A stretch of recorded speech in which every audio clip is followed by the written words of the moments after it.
Okay, hi, it's good to be here. It's JIB Live on Hot 93.3. So, yeah, let me get this right. Good. Okay, so, yeah, what's up, people? It's a new week, and it's a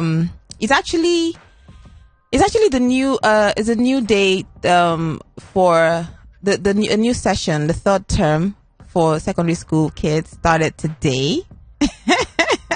A new week, new hopes, new dreams, new pursuits, and also a new term starts for secondary school kids. I took my kids back to school yesterday, and it's so funny, right? My younger one doesn't even cry. It's always the older one that cries. She's going back to school.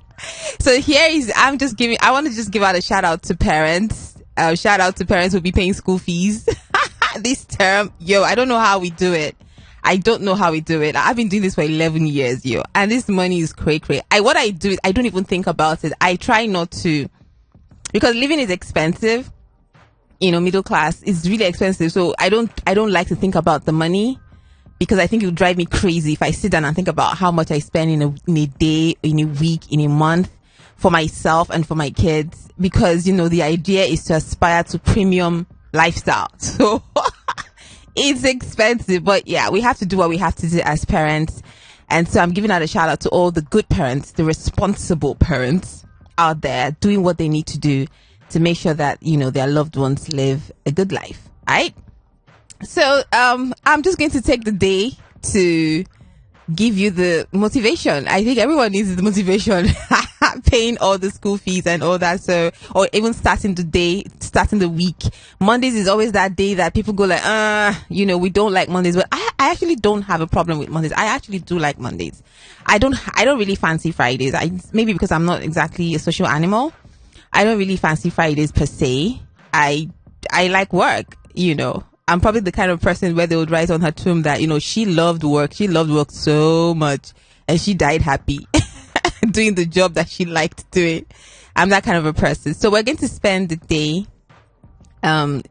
getting motivated. So I have a few Monday motivations to share, and I also have some gist on trending topics. So don't go anywhere. It's JIB Live. You know what to do. You'll be part of the show. You send me a WhatsApp message, 08180089933. Okay, somebody sent me a message during the weekend. I said, Joy, you don't speak as boldly as you write. And I'm like, yo, I'm trying not to curse. I'm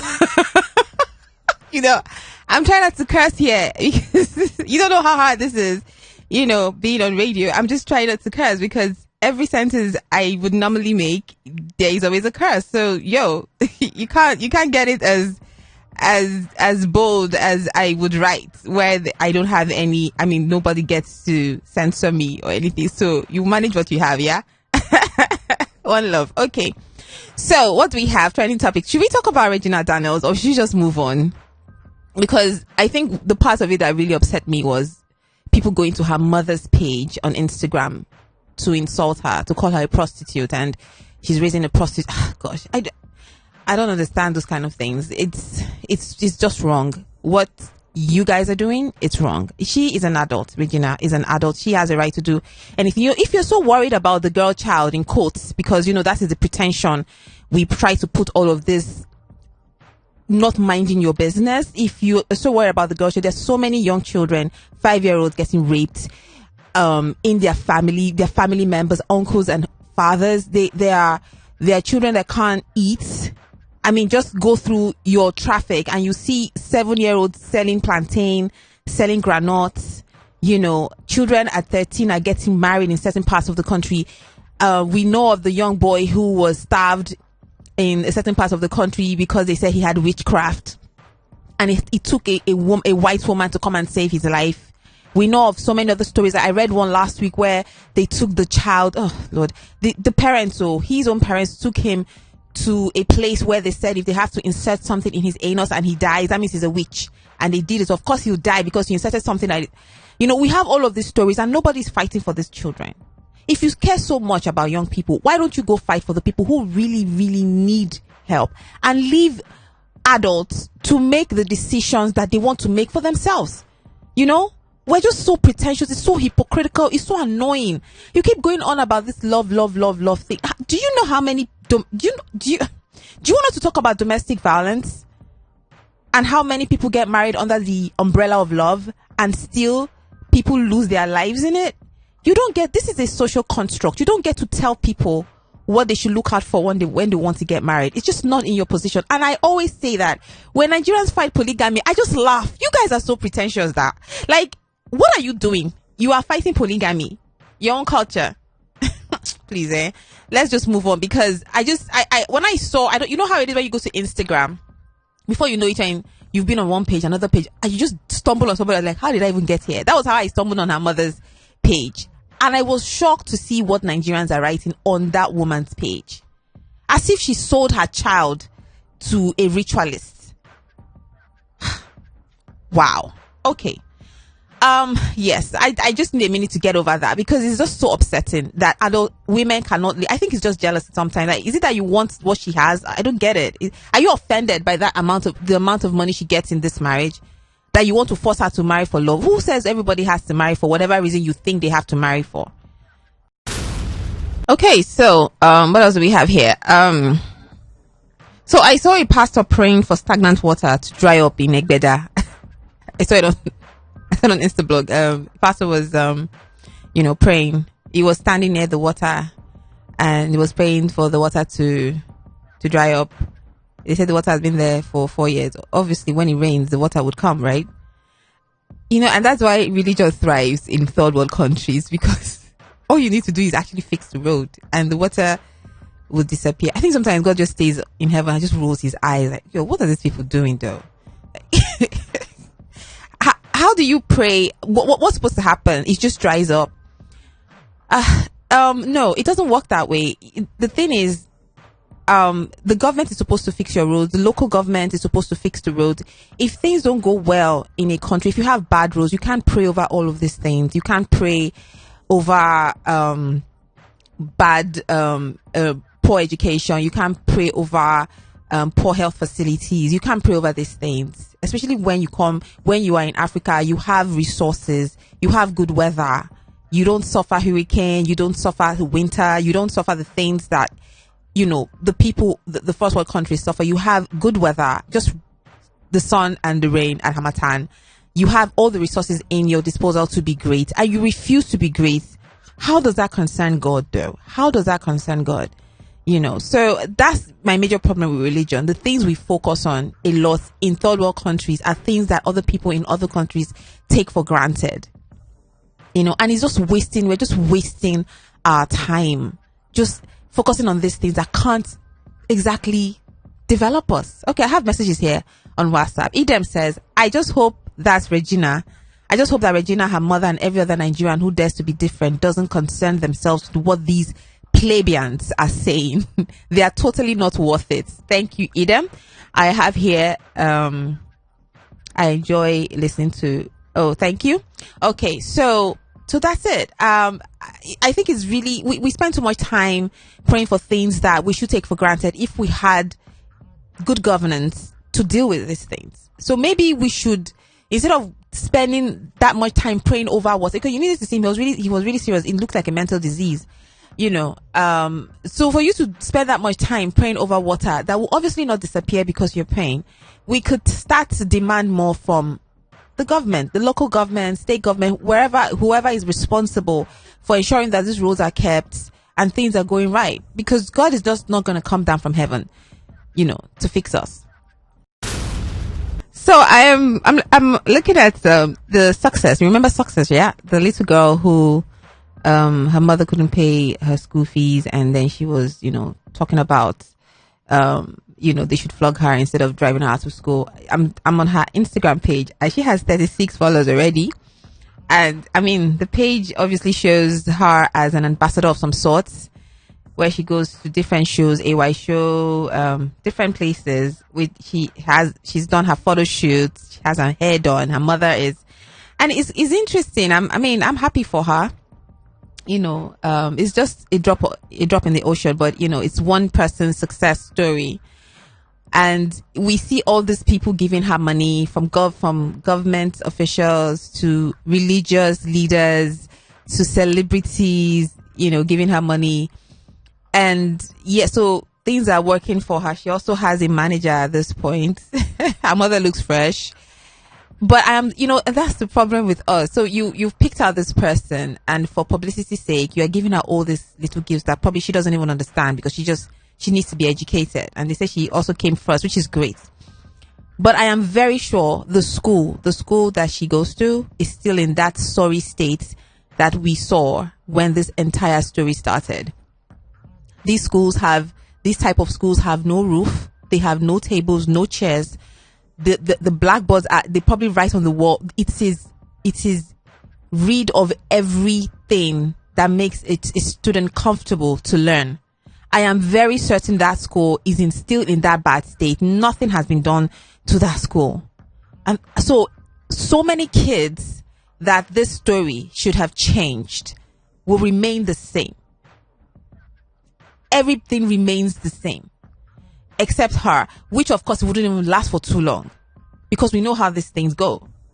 She's too young for the exposure, but I don't even want to go through all that, because everybody knows that she's too young for whatever exposure she's getting right now. She needs to get educated. We need to get these young people enlightened. That is the only way to kick out all of this ignorance out of our society. So I don't have a problem with the money given to her family. Poor people need to be taken care of, But I'm saying wherever she came out from, that institution, that school, that classroom, I am very certain it still is in the same state of poverty and lack. We should really try to prioritize the things we do, We should really think about that. Because the way I am so afraid of Nigerian poverty, I call it Nigerian poverty. I am so afraid of Nigeria. I work so damn hard just so I stay above water. The thing scares me, and I call it Nigerian poverty because poverty in some other places it's not. This Nigerian poverty rids you of dignity, integrity. It rids you of everything. You're almost not human. And that thing scares me. Oh God, it scares me. You see some schools and you're like, my goodness, this is crazy. People live this way, so whilst we are celebrating the fact that she's been able to at least get to a level of comfort, I think we should look into the school and all of the support she's enjoying. The school, that institution that started this entire story, should also get some kind of facelift or something. What do you think? All right, so Zuckerberg built his wife a sleep box. He said that, it's really, motherhood is hard. I should know. I have two. So she finds it really hard to sleep because when the kids wake up at night and she needs to take care of them, and then when she tries to sleep, she loses her sleep. And she's cranky, she's uncomfortable. So he built her a box where the light goes up, the light goes in or out in a way that doesn't disrupt her sleep, but confirms to her that the children need the attention of either of the parents. And because there is no time, there is no clock, there's no alarm, she can comfortably go back to bed after taking care of the kids. And I'm very sure I'm not explaining this as detailed as I should regarding the sleep, but you should Google it and see what it's about. But I think it's so cute. It's so cute. It's annoying me because in Nigeria here, do you know what they are talking about in their marriages? If a wife should have a washing machine or not.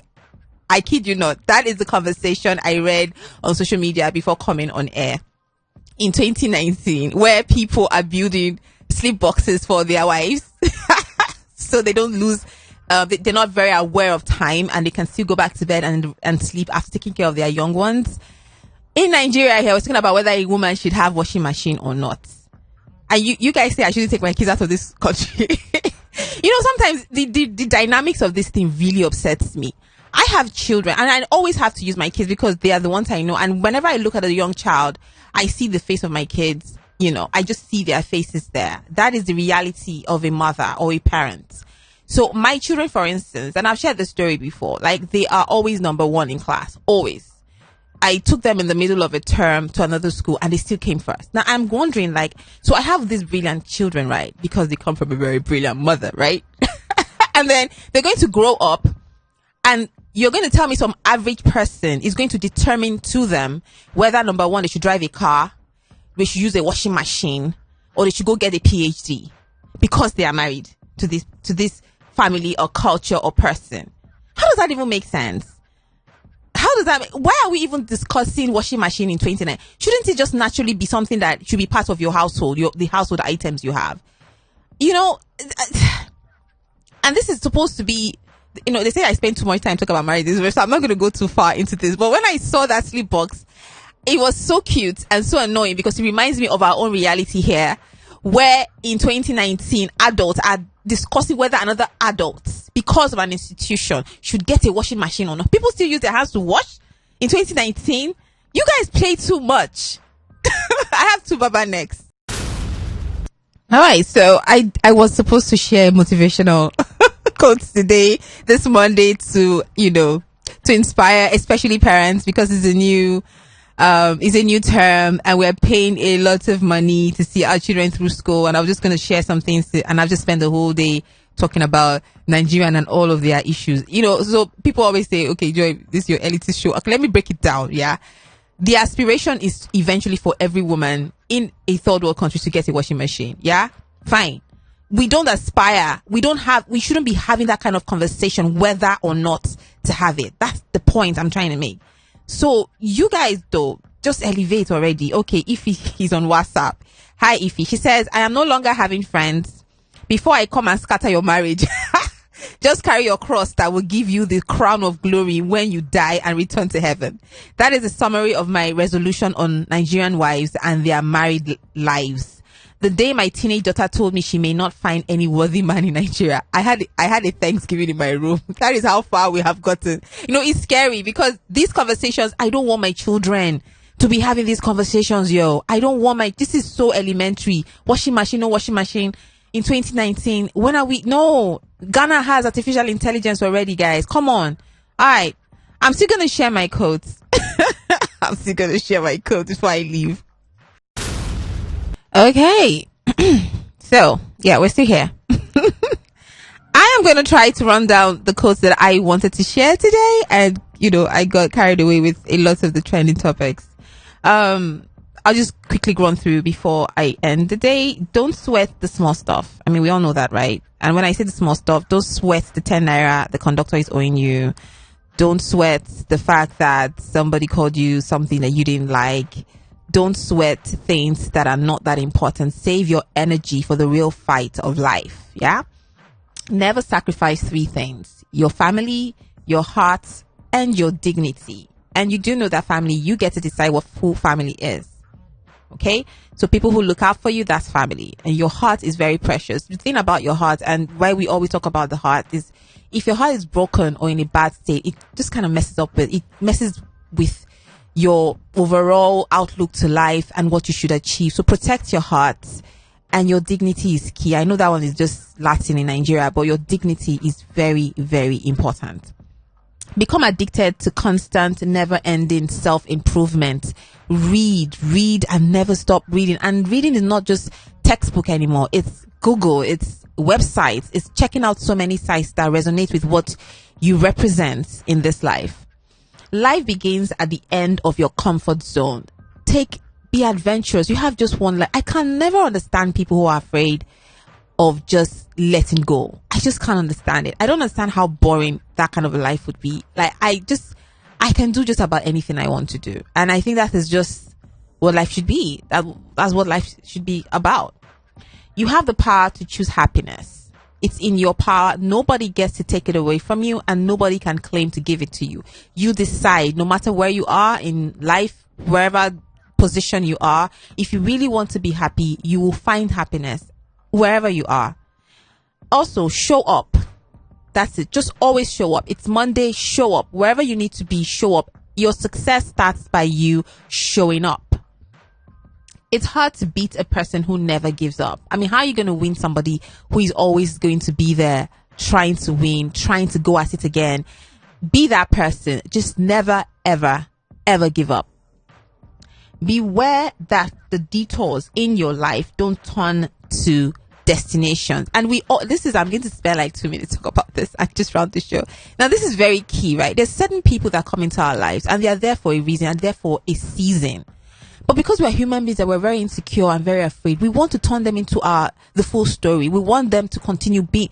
You should let people go. Really, you should. Not everybody is supposed to be with you through thick and thin and through years and seasons and all of that. I know it's really hard to let go, especially when you're emotionally involved with certain people, and it doesn't even have to be romantic. It could just be that this is a friend. I have really I now truly understand the compartmentalizing my life and the people in my life. Not everybody is supposed to stay there all the time or forever. People are there for different reasons. Learn the lesson you need to learn. And it doesn't even have to be lesson as, the way we want to make it seem as if you are broken and then you have to learn a lesson. They are there for a reason. They are there to teach you something. They are there to explore with you something. Just get what you need to get, and move on and let it just end. Don't be that kind of person that turns everything into a sad story. You have to understand that not everybody is there. Not everybody should be there for as long as you want them to be. All right. So some detours are detours. They are not the full destination. Learn that. And lastly, too many of us are not living our dreams because we are living our fears. You're not living your dreams because you're always afraid. What if it doesn't happen? What if it happens? What if it doesn't work out? What if it works out? Think about it. Be the half full, the half glass full person. Yeah, not the half empty. How do you say that stuff though? Okay. You know what I mean? So always look at the bright side and always believe that things will work out for you. All right? Okay. All right. I'm signing out. I'll see you tomorrow. Bye.